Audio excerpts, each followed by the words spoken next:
Well,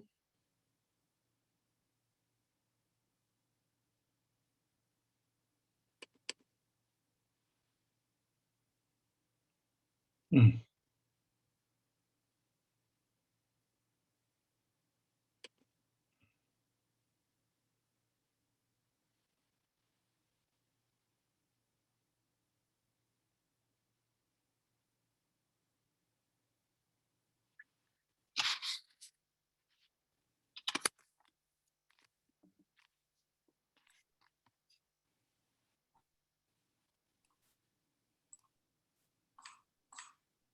Well, good evening, everybody. My name is John Nearing, and I'm the current board chair for Mainstream Republicans of Washington. And we're so glad that you've joined us for this very special evening here tonight. We've had such a tremendous response to this virtual event with 160 people registering, and we're really looking forward to providing a fun and informational program for you here tonight. First of all, I want to take a moment to thank all of our sponsors and all of our table captains who helped to make this event possible. And I also want to thank and recognize all of our elected officials who are in attendance here tonight. You'll see the names on the slides rotating through here as I talk. And if anybody notices someone that we missed, we don't want to do that, please let us know so we can recognize them later. You know, in discussions over the past several months, our Mainstream Republicans of Washington board saw a real opportunity to shine the light on a truly remarkable story in Republican politics here in Washington state. Many in our party and throughout the state are not aware that a Republican has held the Secretary of State position here in Washington for 56 plus straight years now. Since Republican Lud Kramer was elected in 1964 through today, where we are so proud to have Kim Wyman as our current Secretary of State, Republicans have held this seat for nearly 6 decades in an increasingly blue state that has Democrats currently holding every other statewide office. So who are these public officials who each served multiple terms, and how did they continue to succeed in a state that has been so tough on statewide Republican candidates over this same time period? Well, we look forward to introducing you to our 4 living secretaries of state here tonight and hearing their insight, their thoughts, and also their fun stories in just a few moments. But first of all, I'd like to share briefly just a little bit about what we are all about here at Mainstream Republicans of Washington. At MRW, we are strong advocates of a big tent approach to Republican politics. Our organization includes conservative and moderate Republicans. We don't have litmus tests, and we follow the Ronald Reagan principle that the person who agrees with you 80% of the time is a friend and an ally, not a 20% traitor. Among other things, this organization espouses the time-honored principles of the Republican Party: individual freedom and responsibility, free enterprise and individual initiative, fiscal responsibility, equal opportunities and rights, the most effective and responsive government being that which is closest to the people, and a strong national defense. You can learn more, a lot more actually, about us on our website at washingtonmainstream.org. It is a real critical time for our party right now, as you well know, and we encourage you to go to our website and to look more deeply into who we are at MRW and what we stand for. Please consider getting involved with Mainstream Republicans of Washington as we seek to build on successes like those that you will hear about right here tonight. And with that, I want to thank Trova Hefferman for agreeing to moderate tonight's roundtable with our secretaries. Trova is a graduate of WSU's Edward R. Munro College of Communication and has been a television reporter in Yakima and in the Tri-Cities, a reporter and anchor for KXLY Television in Spokane.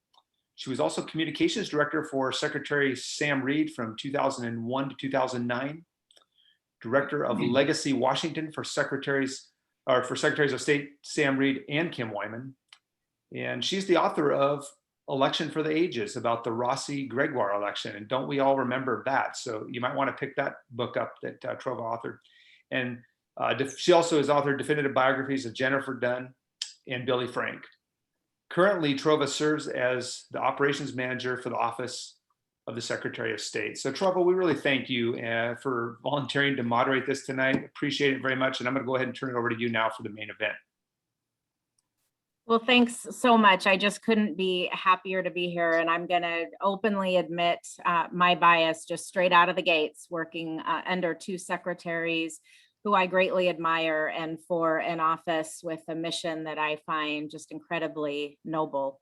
The office is best known, of course, for nearly constant attention for supervising elections. And the truth is we do so much more, from registering corporations and trademarks to preserving and documenting and making history accessible as the home of the state archives and the state library, and managing community programs that bring real value and have real impact on people. Moderate Republicans have held this office since 1964, and today we are so fortunate to have the four secretaries who followed him here with us this evening. Collectively, they've served more than 11 terms. They've been great champions of urban issues, disability rights, election reform, election security, the importance of public trust and confidence in democracy itself, and so much more. What an honor to have with us Bruce Chapman, our 12th Secretary of State, who filled Kramer's seat in 1975 and was reelected in 76. Ralph Munro, a 5-term Secretary of State, elected in 1980. Sam Reed, who served from 2001 to 2012, and Kim Wyman, our current Secretary of State and the 15th Secretary of State. So for people connecting everywhere, this conversation is limited to this smaller group this evening. For our very distinguished panelists, the topics run the gamut. Most questions are directed at the whole group, so we'll get a rhythm down. There are a few that are directed at a particular secretary. The program runs until about 8. So when you see me waving at you frantically, you know it's time to stop the story, or at least wrap it up. It means that it's close to 8. So let's start at the beginning. For those outside of this world a little bit, paint with a story. And Sam, maybe we can start with you. Paint with a story, a vivid picture of what it is like to campaign for this office. It is a huge challenge because unlike when you're running for governor or Congress or US Senate, you don't get piles of money to run a huge media campaign, hire all kinds of field staff and everything. So it is a lot of work. We have to get out ourselves all around the state.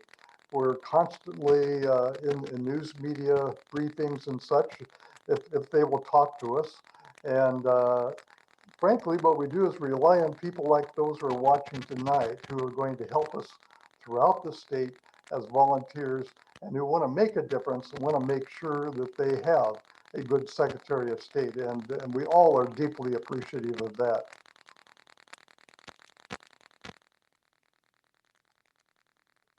Thank you. Ralph, Kim, Bruce? Well, I have to say that I had a surprise when I came into office. I was appointed to fill Lud Kramer's seat when he resigned suddenly, and Dan Evans, the governor, appointed me. And so I came into office, and my surprise was, I have a couple surprises, but one of them was to find out while I was getting involved in promoting the bicentennial at the behest of Governor Evans, the bicentennial of the country in 1975 to 76, that I had to run right away. And I found out in July, and actually had to, run that fall. And that was a shock. And I want to say that the Republican Party came through for me, and Ross Davis was the chairman of that time. And I think they saw it as a great way to try out their troops and see how things could go. And frankly, I had no organization. It's hard to get an organization. As Sam says, nobody's showing up with wads of cash saying we have a great interest in this office and we want to help. So the party really, at that time, came through, and I've always been appreciative of that. Just one more thing, Trova, have you got me on? Am I mute? Go ahead, Ralph. Well, oftentimes people get the office confused as well. You know, I was in the Yakima Valley one time and we went to a radio station. And the young lady was quite surprised. She walked, came in to interview me, and her first question was, "Well, what do you think about the situation in the Middle East?" And, she had no idea that there was a state secretary of state. So you run that gamut as well as confusion of what is this office and what are they really responsible for. Secretary Wyman? I would just, echo all of the comments already made. I found in 2012, showing up at all the various Republican dinners, Lincoln Day dinners and things, it would be like, ooh, there's Rob McKenna. Ooh, there's Reagan Dunn. There's that lady running for that one office. Do you remember what it even is? And so you have just a steep learning curve and education campaign. And I think the question I get a lot is how have we kept it? How am I still holding office in such a blue state? And I think that what I learned, quite frankly, particularly from Ralph and Sam, is you have to make your opponent fight you on resume. And I've been really blessed to have three very partisan opponents who really took the tact of, Republicans are evil, Democrats are good, vote for me because I'm a good party loyalist. And I would just flip that on them and use it from the perspective of fair elections and resume and having, decades of experience running elections. And so I think that that's another common thread the four of us share. Well, that was my next question. So to the rest of you, what do you make of the Republican hold on the office? What is your take? Ralph? I think it's following the Dan Evans principles. I think all of us, in some ways, maybe they were our principles as well, but fairness, honesty, be truthful with the public. You've got to keep enlarging the circle, not make the circle smaller. You've got to find new supporters and new help. And that's why it's so exciting to see how many young people are on the call tonight.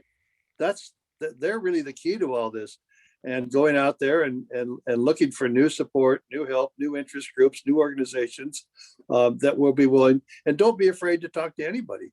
I went and talked to every labor union I could find, and several of them endorsed me. And as well as a lot of conservative groups, Republican groups, and business groups. So there's a lot of opportunity.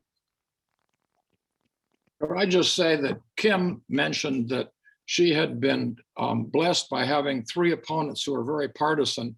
And I have to say, she probably was, but the state was cursed by having partisan people running for this office who really had a completely different view than I think all of us have had about the job and the role of the Secretary of State in its office, because it's really a high calling to represent everybody and to make sure that there's confidence in the way that the elections are conducted.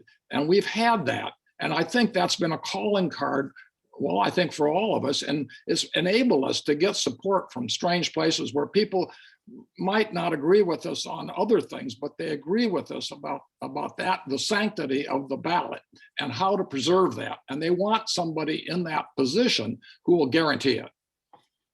Each of us is a strong Republican. I've been a real activist throughout my life, as most of you know, and I am proud to help candidates, recruit them and everything, and be very engaged.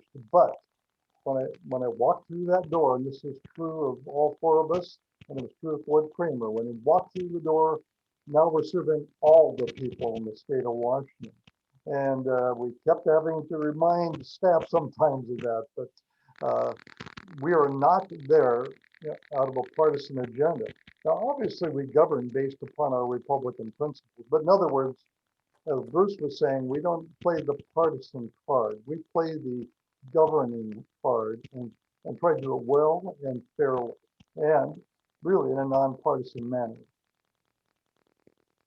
And I think I would add too, it's not only doing that neutral, nonpartisan path that I think all four of us followed, 5 if you count Lud Kramer. I think it's also having a real awareness that people's confidence in the elections comes from having an impartial, umpire, someone who's not putting their finger on the scale or even having the appearance of it.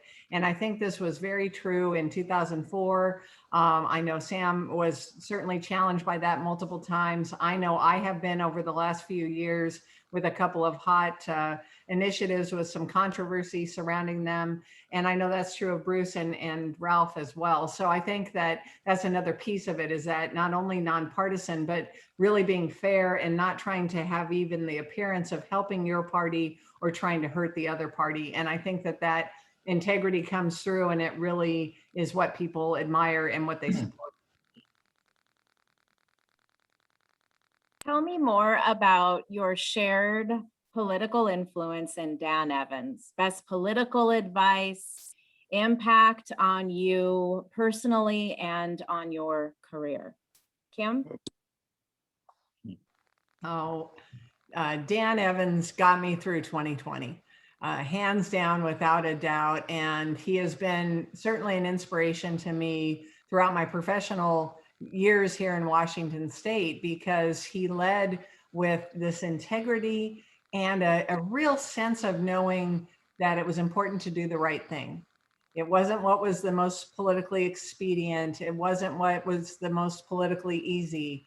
It was what was the right thing to do. And in 2020, particularly when, the president turned on vote by mail and the base really started railing against it here in Washington and have continued, I can hear his voice, his wonderful, wonderful deep voice in my head saying, do the right thing and stand up for the principles that made our vote by mail system work, and share that story with the country when people ask or when you have a platform.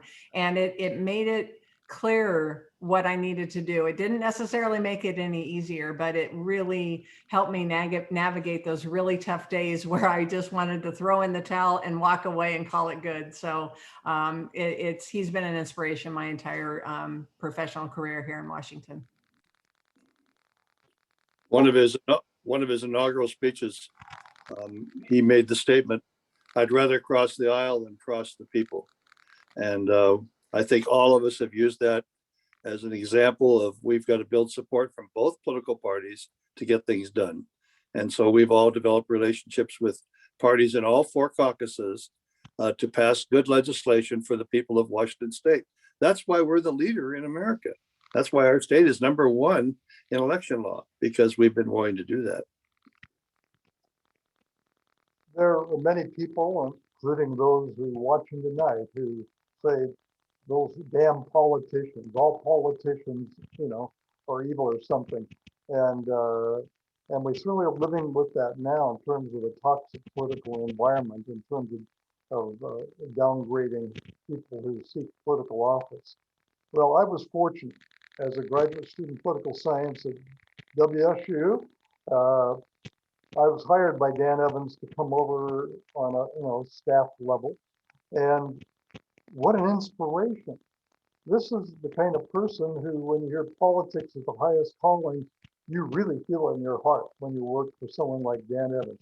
He operated with integrity, and Kim, as Kim said, and I saw it in action, he wanted to do the right thing. We have a limited role as Secretary of State, but it is the third ranking position in the state. And the governor, when Dan was governor and Ludd was Secretary of State, decided to use the Secretary of State to perform all kinds of other activities. And as you all know, Secretary of State gets invited to every ribbon cutting. It's sort of sometimes like being the president of Austria or something. The prime minister's in charge, but the president gets to go out and see all the great things that are going on and encourage people. I never saw anybody do it better than Ralph Munro, but getting out into the public and whatever they were doing, embracing it. But Dan also wanted us to be leaders in various policy ways, and the legislature was not always cooperative. So we had to do things on the side. And when Ludd was Secretary of State, and Sam was working with him, I happened to get involved on things like the Urban Affairs Council, and then later the Commission on the Causes and Prevention of Civil Disorders, where, you know, we didn't really have a law behind us, but we had the privilege of leadership, and we could speak out on policy where, strangely enough, a lot of other people weren't doing it. And Dan, as governor, used the office and used the people in the office to get those things done and move them ahead. The Indian Affairs, under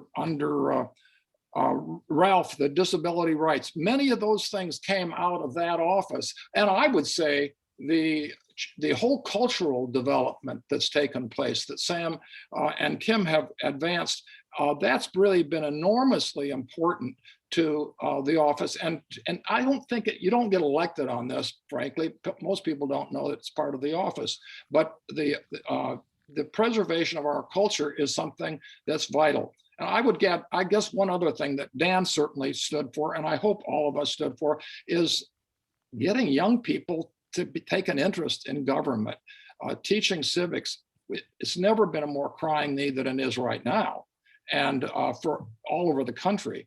But I think we should be proud of the fact that we understood that. We understood that the classic values of a constitutional representative government need to be explained, and then that they're exciting, that kids would enjoy it and needed to know about it. So I think the office has a robust range of activities that it can and should express.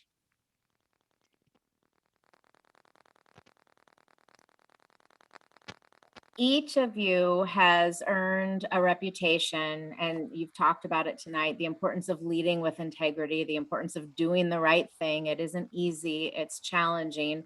Tell us about the moment and the issue when your integrity was challenged. Well, I guess I'll go first in some ways because mine's the most obvious. Trova wrote a whole book about it. It was the Gregoire Rossi recount. And what is interesting is that as we're part way through, all of a sudden newspapers started writing editorials about how wonderful I was, my integrity and all that. And I said, wait a minute, I'm not doing anything special, I'm just doing my job. And that really was the case. And Kim was a Thurston County auditor, and she was exactly in that position as well. First, the Democrats were really mad at me. You know, that darn Republican Secretary of State is going to put his fingers on the scale. And they sued me, took me to the state Supreme Court. I won a unanimous decision. They were very upset. The next week, the Republicans sued me, went to the state Supreme Court. They're very upset. And so I was asked, like, by the press, how are you sleeping at night? I said, no problem, because I know I'm doing the right thing. And what was interesting is the Democrats, Republicans may have been mad at me at different times, but the people appreciated it, and I got tremendous support around the state from the electorate itself. Sam's right on target. You know, used to walk down the street and somebody'd say to me, boy, the Republicans are sure mad at you. And they go another few feet and somebody say, boy, the Democrats are sure mad at you. And I always figured if they were both mad at me, maybe I was okay. And that was oftentimes the case. And it's tough to be that person in the middle, but look at Kim's done it remarkably well. I mean, she's the champion of this, and so proud of her as our Secretary of State, because she's learned how to do this and do it just beyond belief. It's a tough issue. There's always examples. Could be weekly, monthly. There's always examples where you're challenged to make a partisan decision or make the wrong decision, and you have to pull yourself back and say, that's not this game. We're here for the general public. And I will tell you this too, that when you walk up to the front of the Washington State Legislature joint session and put your hand on the Bible and take the oath, it means something. And if it doesn't mean something, you shouldn't be there. And so that has quite an effect on you, on an individual, I believe. Yeah, I would absolutely concur. I think that the moment I really felt it being tested was a couple of years ago with the gun initiative that was, they had done signature gathering over the summer, and we had been hearing reports that there were anomalies with the pages and that they were doing things illegally. And when they turned in the petition sheets, we found a number of technical issues that we did feel weren't in line with the Constitution and weren't in line with state law. And I was ready to make a very controversial decision to reject those sheets right up until my attorneys pointed out they didn't think I had the authority in statute or Constitution to do that. And so we had this very difficult, tough decision, and we were wrestling with it. And I got a call from a very high-ranking legislator who asked me point blank to reject the petition sheets. I explained why I was hesitant to do that, in fact, leaning towards not. And they basically said, you should do it to show that you're a Republican. I'm sorry, what was that? You want me to prove I'm a Republican when I've been elected twice statewide? Well, yeah, you need to show you're on the team. So you want me to violate my oath of office to prove I'm a Republican? Yeah. Well, needless to say, I went ahead and accepted the petitions, and things went on the way they were. And it really did come down to one of those moments of choice where your role is to follow the law. It's not to play politics with any of the elements of our election system that you're in charge of. And I knew what the right choice was. And I'm sure I made a lot of people angry, but it was the right thing to do. And it was a fairly easy choice.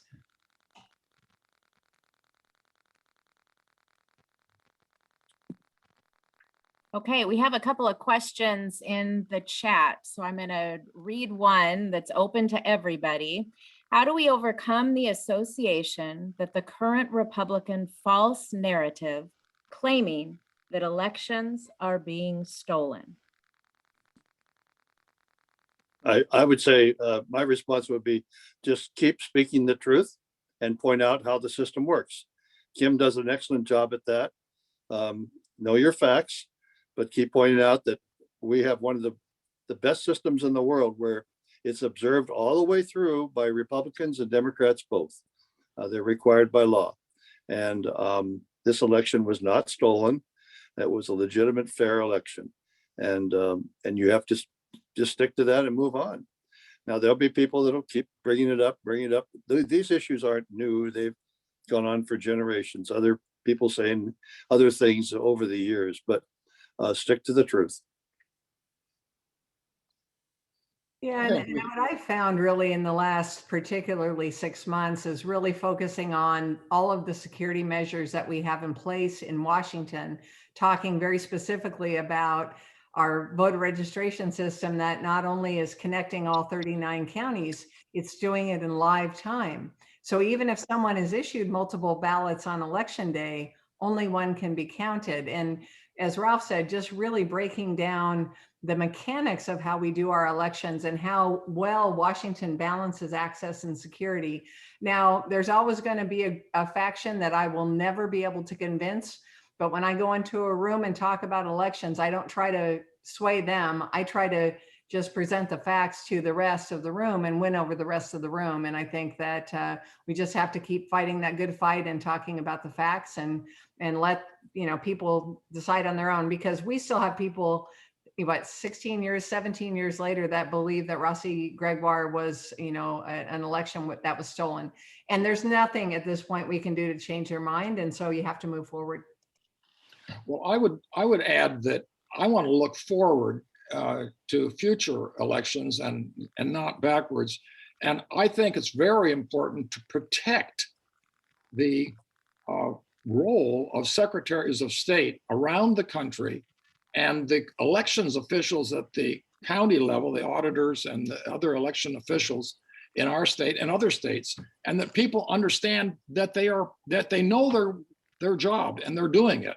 And I was asked recently about this, and I said, one of the things that disturbs me about the national level right now is they're talking about a law that, if it was enacted, effectively would federalize a whole portion of our election process. So I said, I think this is a really bad idea. We have 50 secretaries of state, and we have, I guess, if you include the territories, it's more than that. And we have very competent people, and there's protection in that.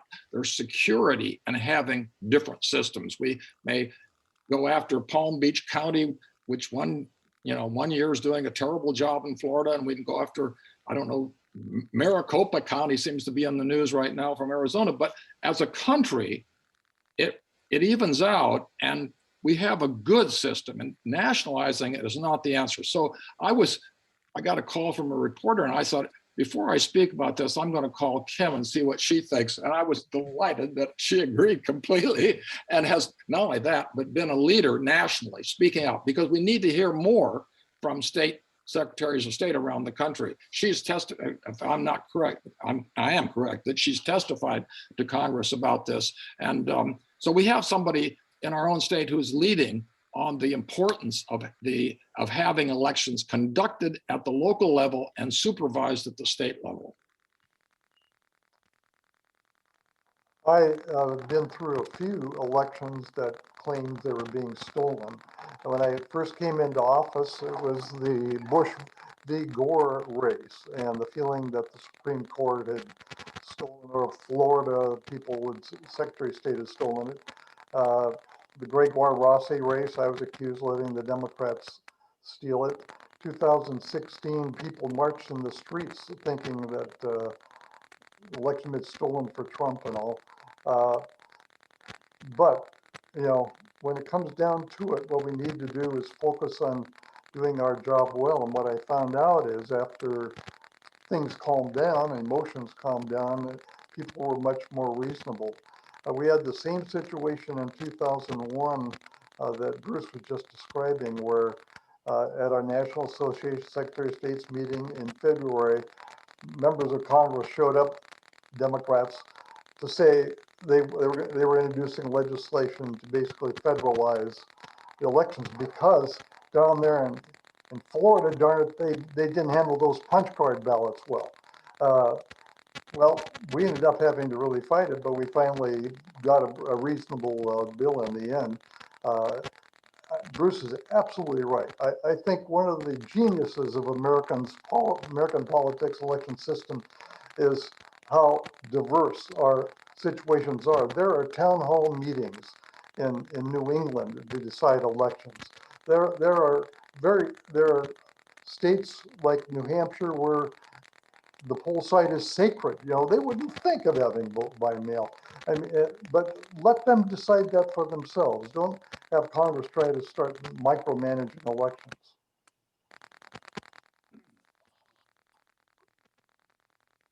I think elections would be a lot less fair and probably be a lot more controversial if they were federalized. Immediately, everybody would be, every election would be contested if we did that. So I think that's a plus. Kim, congratulations. I'm glad that you've been leading on this. I want to talk about Washington's leading role in vote by mail. Kim, you were interviewed. I believe that the stat is something like more than 400 times. Is that right? In a matter of months in 2020, as the states were scrambling to comply with new requirements and vote by mail, and you understood that the stakes were high. Oh, go ahead, Bruce. Oh. In all those interviews, what was the number one takeaway, and in your consultation with other states, that you shared, and why? I really kind of tried to dial into consistent themes. The first one was Washington took over a decade to start migrating to vote by mail when we really wanted to, and that it didn't happen overnight. And the second theme was that it was bipartisan, and that we really worked hard to make sure we always kept in balance access and security. So if we made it really easy to get a ballot, we had the compensating controls on the backside to ensure that each voter only had one ballot counted, and that only eligible voters were having their ballots counted. And really talked about that infrastructure and the mechanics of it, because it's been so politicized by both sides. You have on the right, there's always the cries of voter fraud, and certainly we've seen that play out in this election. And on the left, it's cries of voter suppression. And I would always talk about how proud I was of this legacy that Washington has, and it is largely because of the people on this call right now who worked very hard to maintain that balance between access and security. And, you know, we certainly have seen when the legislature has been controlled in recent history by Democrats in Washington, and they've made a lot of advances in expanding the franchise and making it easy to register to vote and participate, that we've put in the security measures to balance that out. And that's why we have really the leading system in the country. And I think that just continuously having that messaging resonated, and the average voter kind of goes, that makes sense. And that inspires that confidence that we want, so that people believe that our representative government is still intact, and that the people that are elected are legitimate. What was the voter response when vote by mail was implemented? It's a lot of historical perspective on this call. I'm laughing because my wife and I couldn't get through the grocery store without people thanking us, and that's no exaggeration. I don't know. But now my- it says can't. So I don't know how you ask questions. My somebody else is on the line here, but can you hear me, Trova? Hello, Yeah, you're there. We am I can here? Yes. You can- My Aunt Margaret was mad at me because she used to run the bake sales at the polling sites. But other than that, people really realized the convenience of it, the ability, if you didn't know some of the minor candidates or the judges, you could go back home and you could keep them out and check them out. The ability to vote at your leisure. It was really the best step forward we could take. And I'm very proud of it. And I think all of us are very proud of it. And it's made us the #1 state in America. Well, what was interesting was that when we first got it through, I was Thurston County Auditor and chairing the legislative committee, worked with Ralph in his office, but only for very special elections. And then we got through another bill that would allow people to sign up to get what we called a permanent absentee, where every election they receive a ballot. We thought only people who traditionally voted absentee would be interested in such a thing. But it turned out people loved it, and it just took off.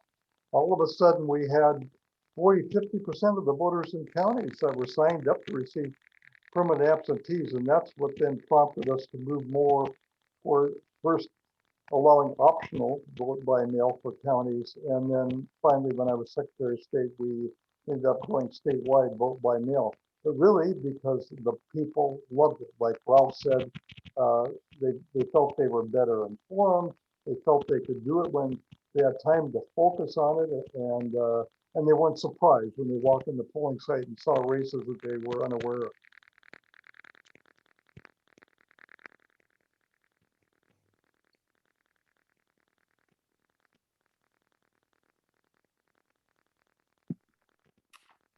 How do you address the skeptical voter who says the system is open to fraud?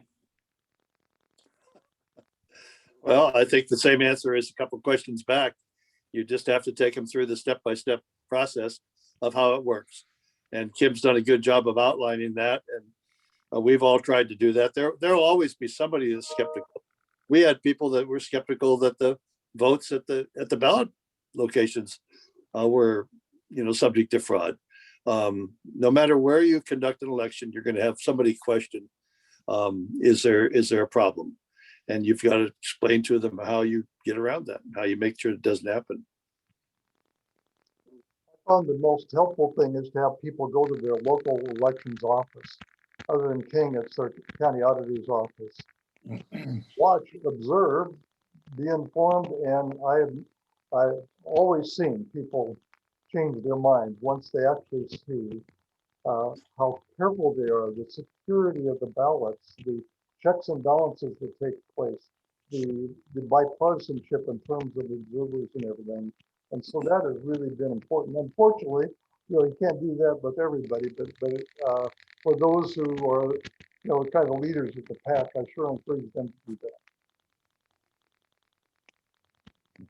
I would just I second. think we have a question. Oh, go ahead, Kim. No, I was just going to say the exact same thing. Go ahead, Trova.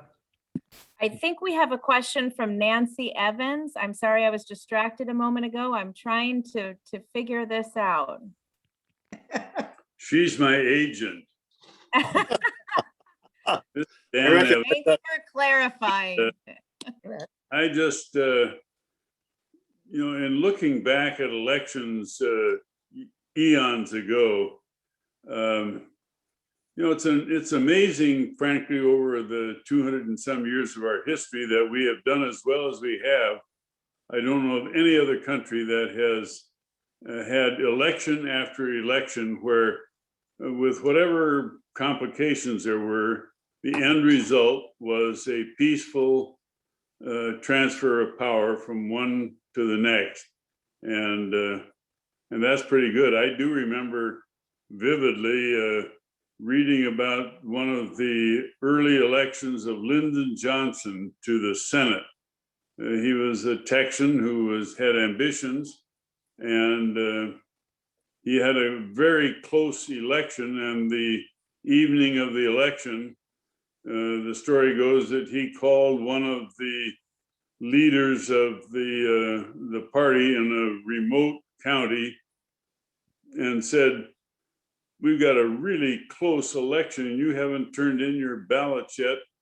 What's going on out there?" And the answer was, "Well, how many votes do you need?" And that's the way they did it in Texas. So you guys have gone eons better than that. I hope so. We're darn lucky that we have a state that has got the integrity of the ballot, as a number one, and I'm not sure there's anybody any better than we are in that respect, and that's number one. Now, number two is we've got to go figure out how to elect Republicans to more than just the Secretary of State's office, but that's a whole nother issue that we can get to sometime else. But congratulations on all of you. You've done a remarkable job for more than half a century in making darn sure that the people of this state have an honest election, an opportunity to have their ballot counted, even though sometimes the majority doesn't go the right direction. For those of you that don't know, that's Governor Dan Evans on the line. What a lovely testament to each of you, and just a wonderful addition to tonight's program. That was amazing. The increased attention on the office and the impact of that attention on public trust and confidence in the elections process itself. What has been the impact of the internet and the media and social media on the office and on public trust and confidence in elections? Jim. I'll go ahead and, I was going to say, I'll start. Tremendous. And one of the things that I think has really changed in the last probably 7-8 years is campaigns that are literally coming from our foreign adversaries, from Russia, from China, from Iran, that are designed much really based on the ideas of the Cold War in terms of propaganda. And now with social media, they can take a campaign that used to take them 7 or 8 months to really start and complete, now can be, up and running and have an impact within days. And we're seeing it play out right now with this big lie, this idea that elections were stolen in our country, that the presidential election was stolen. The interesting thing is that it actually started in Moscow, that idea and that concept, back in 2019. And I was on a call last week with a reporter from the Philippines, and she actually connected the dots that the intelligence community has connected, that this started on Russian television, and then it filtered through social media, And in the end of 2020, the president of the United States was making it a factual statement that the election had been stolen. And it's frightening. It's frightening the impact that it's having. And remember, Russia's intent isn't to help Donald Trump or hurt the Democratic Party. It's much more sinister.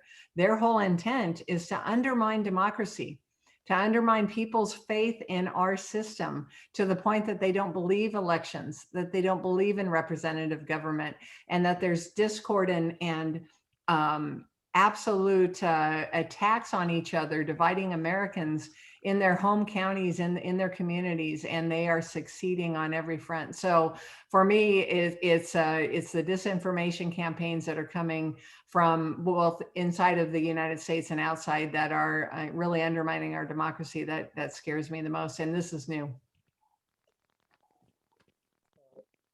Well, I think the Kim mainstream. and I are the ones who have the experience with it, and she has had it in spades. I was there kind of when it started. And the first kind of shock was during the Gregor Rossi recount, when the news media, which Provo was handling for me, we would keep giving them updates all the time, so they knew what was going on. If there was a problem in Grace Harbor County elections, we got hold of them right away and let them know. But what we couldn't control was what was going on in the internet and via email, via I think Facebook back in that time and everything, where these wild rumors were being widely circulated. Then they would end up on talk radio. So I had, as Trova recalled, I had some very exciting talk radio show interviews, and I really attribute it to social media, because it used to be you're dealing with a relatively small group of people in terms of making sure they get the correct information on what is going on. I would argue that the ability to influence the public in the direction of casting doubt upon elections is increased if we ever get to a nationalized election system. If a bill like HR 1 passed and was implemented, you would have, with the centralized system and the major media in this country, you would have a real built-in incentive to spread rumors. And of course, I think Kim's right. We have adversaries who would very much like to plant those, but it's very hard to argue that 50 different states with all the different counties can be run by some outside organization and controlled and twisted to come up with a particular answer. So I would like to see that the media would take more of a role in defending the system that we have.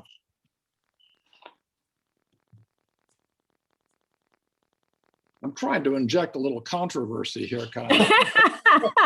You're doing a fine job, Bruce. You're doing a fine job.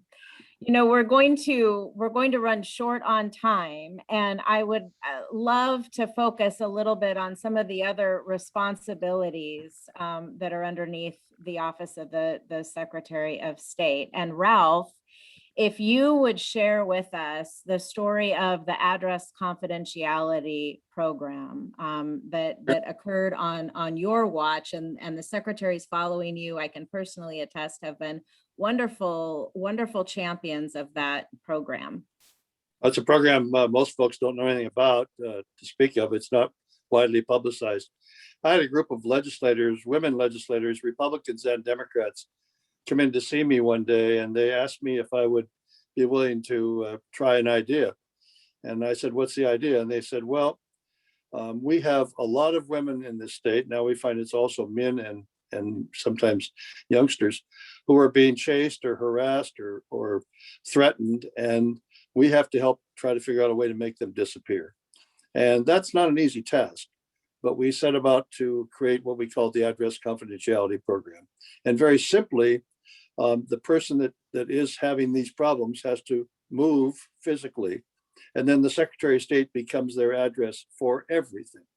Becomes their mailing address, becomes their postal address, becomes their on the titles of their cars, their homes, everything. So there's no way to figure out where they are. And it's a very small office within the Secretary of State's office. It has, unfortunately, way too many people have signed up for it, which gives you a kind of how scary society must be to a lot of people. But a wonderful staff that administers it, and very few people have been found. I know up until the time I think that end of my term, and I don't know how far into Sam's term, one name slipped out in the King County courtroom with an address, and that particular woman was murdered the next day. And that's the only one that I know of. But there have been others since then, I'm quite sure. But it protects hundreds and hundreds of people. And Kim has been a champion of the program, and it's very much appreciated. Yeah, in fact, I came into work for Sam in the recording division back in 1991, and this was when the law was going into effect. So we were really working with the Secretary of State's office to bring the program up. And what we knew back in the early 1990s was perpetrators would find their victims through public records requests. They would find, they'd call the phone company or the power company and say, what's Sam Reed's address that you have on file? And they'd have to divulge it. That's how they found their victims. So this program protects that address, and it makes it more difficult for them to find it. And it protects two record series, voter registration and marriage records. And so it's been incredibly effective. Right now we have over 4,000 participants in the program, and half of those participants are minor children.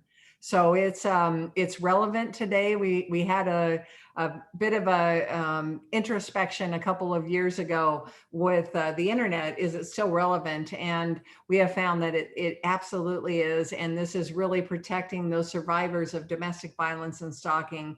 It's protecting their lives, and we never lose sight of it. And it's a program we're incredibly proud of. Of all of the things that I get to do, it is a single thing I'm most proud of, is that we are keeping these people and these families safe. I would just one thing, just want to add one more thing is, I've had people walk up to me in the mall and on the street that I have no idea who they are. And they say, Mr. Munro, you saved our life. And they're very sincere, and sometimes they burst into tears, but it's happened several times. So that for some people, this has been an absolute lifesaver. One thing, Cole, that throughout the years, we as Secretaries of State have done is we've had the courage of our convictions to speak out when there's something going on that we think is wrong for the people, wrong for the state. Ralph did that when the state archives was having serious problems being under a department that really didn't care about it. And they ended up moving it to the Secretary of State's office, where it is thriving. I think it was 2003 when I was Secretary of State. Governor Locke introduced what I thought was just a crazy bill, which would be to close the Washington State Library and disperse its collection out to universities and colleges. Now, this is the oldest cultural institution in Washington. It started in 1853. A vast collection, unique in the world in terms of Washington State history and a lot of Northwest history, all the way up to today. And so I spoke up. I said things like that. And then the library people said, would you do an op-ed? I did an op-ed in the Seattle Times. I think Cora wrote for me. And all of a sudden I got a call from State Representative Clements from Yakima. And he said, Sam? And I said, yeah. He says, I introduced a little bill. I said, well, you did. Well, why are you telling me, Jim? And he says, the bill would move the state library into the office of Secretary of State. And I said, what? And he said, yes. Would you agree to do that? I said, yes, I would, if it would save the state library. And so we ended up having a fight with the governor and a lot of his allies and everything, but we did prevail, and it's been a challenge. It was for me, it is for Kim in terms of the funding and all that, but boy, am I proud that the Office of Secretary of State has done a great job of saving, protecting, and again, helping to thrive the Washington State Library. I want to make sure that we're able to hear from each of you on a final question, and we're getting close on time.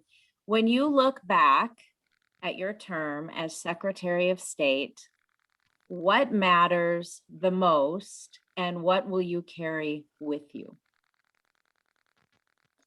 You want me to go first? Well, I'll carry a lot of good memories and a lot of proud moments, and I think all of us can say that. But before we close, I also want to add a message to the young people that are watching this. You're watching tonight a bunch of old guys that, other than Kim, have served their time and we're out to pasture. But I want to say that we all started when we were in our 20s. And if you're sitting out there in your 20s or your late teens and so forth, this is filing week. Why don't you go down and see what office nobody's filed for?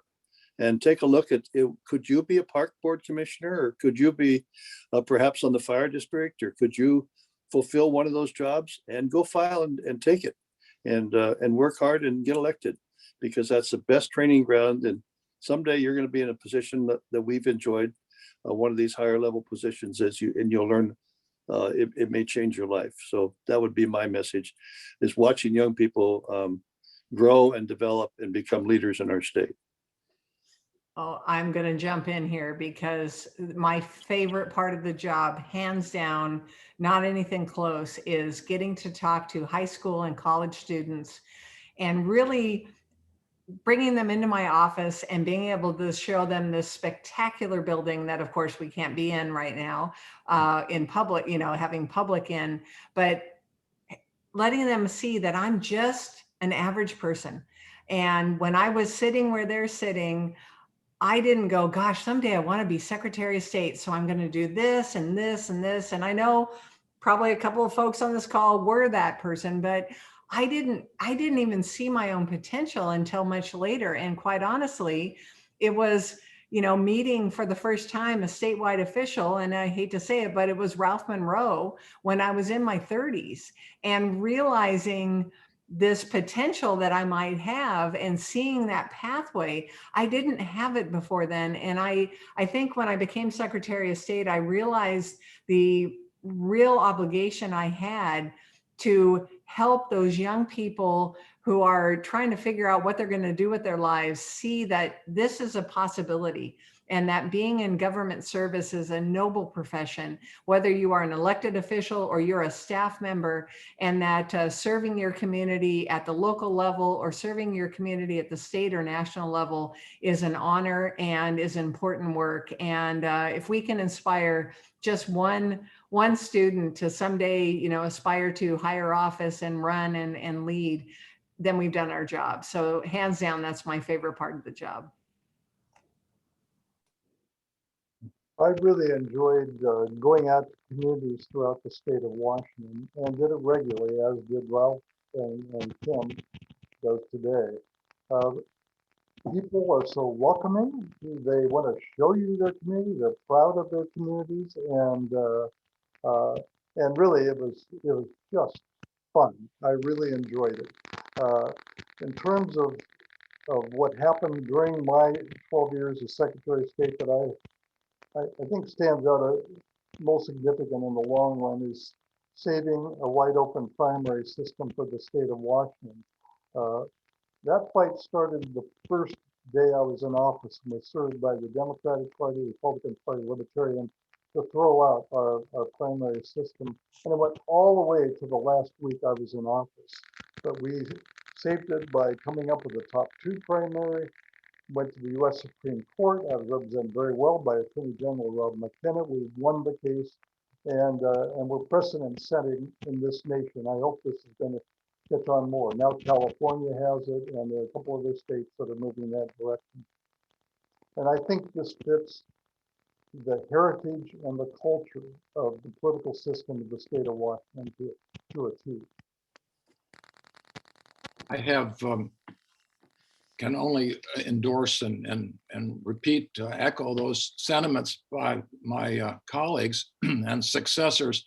I want to tell the story about when I first came into office, and Lud Kramer's predecessor, Vic Myers, who was a bit of a rogue, and he took somebody's advice and just went down and put his money down and ran for office, and he got elected to the lieutenant governor and then later Secretary of State for a long time. Well, he was a bit of a rogue.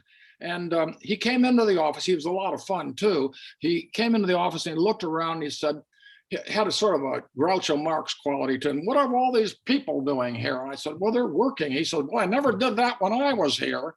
And I thought that was, first of all, it was funny, but it was also true. They were working, and the dedication of the people stays with me. The dedication of the staff there, all these organizations that feed into the Secretary of State's office and call upon the work of the Secretary of State's office and get the Secretary of State out into the communities. All those people show tremendous dedication. We have great spirit in the population, and we do need, as Kim says, to show the dignity of public office and to protect it. And so I'm really proud of the people in the office and what they represent. Here, I agree. Okay, there's one final question. We're going to get competitive, so pay close attention before we wind down and hand things off. Where did the Beatles stay when they played in Seattle? No, we all in know that. 1964? The room still smells fishy. That was before my time. I was too. In at the Edgewater Inn, and they caught fish out the window. Well, thanks to you all. What a wonderful and informative conversation. And I just think the evening went terrific. Thanks to everybody for sending in questions. It sounds like our organizers who did such a wonderful job are going to follow up and answer those questions. So I will turn it back over. Thank you. Thank you, Trevor. Thank you. Thank you so much, Trova, and thank you to our wonderful panel. What an amazing, insightful discussion tonight. Very enjoyable, and we've just got a little bit more to go, so hang with us. Now it's my pleasure to introduce Pierce County Councilman Hans Zeiger for the next portion of our program. Hans, take it over. All right, well, thanks, Mayor Nearing, and good to see some good friends on this call tonight, and thanks to everybody for taking part. I want to tell you, I've had the pleasure of working with all four of these secretaries of state in one way or another. I've learned from each one of them, and they're all Republicans who believe that politics can be a good thing. And not, unfortunately, there are some Republicans who are grumpy about it. And that is not something that we would say about Bruce or Ralph or Sam or Kim. They are positive about the enterprise of politics and what it can be, the nobility that that democracy can be, and the promise of democracy. And and I think you'll find that same attitude within the Mainstream Republicans organization. That's something that I have found in being involved in Mainstream Republicans as a state legislator, first of all as a candidate, as somebody who was trying to get other people connected with the political process. You know, I've had so much enjoyment and reward going to the Cascade Conference in Leavenworth over the years. And that's what I really want to focus on right now. It costs about $25,000 to run those Cascade conferences, and many of you on this call have been to those. They're a wonderful time of building friendship, hearing from speakers, and movement building for our state. And it costs about $25,000 to run that. I understand. I got a call or a message from Aaron McCoy earlier, who said that so far we've raised about $10,000 from this event. So we got to raise about 15,000 more at least, because if we could raise more than 15,000, that's all to the good as well. So we're not together in the same room where we can do a traditional raise the paddle, but we're going to do a virtual raise the paddle. And I understand that Aaron is going to put a link to the mainstream, the MRW, there it is, mrwalliance.org/take action. And what you're going to see on that website is a list of giving options for this Raise the Paddle we're about to do here. And I'm going to list these off. And so I encourage you to be generous. I encourage you to think about that 15,000 that we need to raise to pull off this event in September. Think about what we can do. And by the way, think about the importance of organizing for 2022. 2021 will be important in its own right with local elections, but 2022 is a midterm election, Democratic president, Democratic governor, a lot of frustration with the status quo right now. I think Republicans are going to be well positioned, and mainstream MRW Alliance has a real opportunity to lead in Washington State as it has in the past. So if you're able to give $2,500 this evening, that will allow MRW Alliance to bring in a national speaker for the Cascade Conference or a special event. And if you're able to give at that level, I encourage you to give at that link. And that would be so appreciated if you're able to give at that $2,500 level. And go ahead and use that website link to make your payment. And if you have any questions, feel free to message Erin McCoy, and she can help you out with that.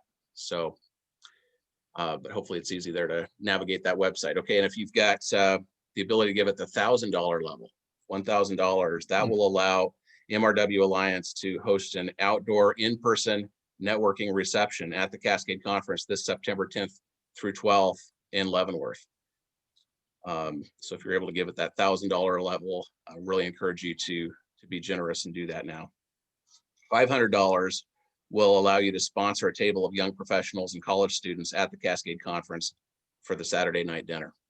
So take a look at that $500 level if that's what you're able to do this evening. $250, that will sponsor a college student's room and board and conference registration for the weekend in Leavenworth. $250. And then down at the $100 level, you can send a first-time candidate to the Cascade Conference free of charge. That will cover their registration. $50 organizes a basket to be auctioned off at the Saturday night dinner. $25, donate a registration to a future event like this one. And please give at any level that you're able to. It all makes a difference. And that will support the work that MRW Alliance is doing throughout Washington State. So I hope that we're able to get to that $25,000 level. Thank you so much for your participation in this event tonight. I'll turn it back to you, Mayor Neary. Thank you, Councilman Zeiger. We appreciate that and appreciate you with doing our Raise the Paddle there, and encourage folks to just take a look at that, and anything that you can do to help us put on the Cascade Conference is so greatly appreciated. If you've never been to a Cascade Conference, that's what got me involved in mainstream. I went to a Cascade Conference, and it was one of the best, if not the best conference I've ever been to. It was just phenomenal from Friday night through Sunday afternoon.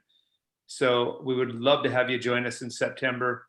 And again, if you could just click on that link and give whatever you can, it'd be very helpful, whether you do it right now or take a look at it here after the event. You can always go to our website as well and do that also. As we close tonight, I just want to say thank you to some people before we end this. This has been such a wonderful event, and I want to really thank Anna Powell from our board and Erin McCoy, our program director for MRW, for all the work and time that they put into making this such a wonderful evening for us all. There was a committee that worked on this, but Anna and Erin really did the bulk of the work. And so thank you. I also want to thank, again, Trova Hefferman just did a great job moderating. Appreciate you doing that. And it was very kind. And I want to thank Hans again for doing our Raise the Paddle just now. We appreciate that very much. Thank you also to our 4 secretaries. What a wonderful panel. Bruce Chapman, Ralph Munro, Sam Reed, and Kim Wyman. We're so proud of all of you for your public service and integrity. You're all an inspiration to us. And finally, a huge thank you to all of you for supporting this event and joining us here tonight. These virtual events, you never know what you're going to get. We just had an incredible turnout with at least 160 registering. We may have had some late registrants as well. to attend tonight. What a remarkable audience for this event. And again, if you've not been involved with Mainstream Republicans of Washington, we'll hope you will get more involved. Help us select good Republicans throughout Washington state. And again, you can learn more about us at washingtonmainstream.org. That's washingtonmainstream.org. And thank you all. Have a wonderful rest of your evening. Please consider a donation to help us with the Cascade Conference at washingtonmainstream.org or at the link Aaron put on. Thank you, thank you, thank you. We hope to see you at a future event. Hope to get a chance to talk to you. Thanks again to our secretaries. Everybody have a fantastic evening, and we'll see you at another event soon. Thanks.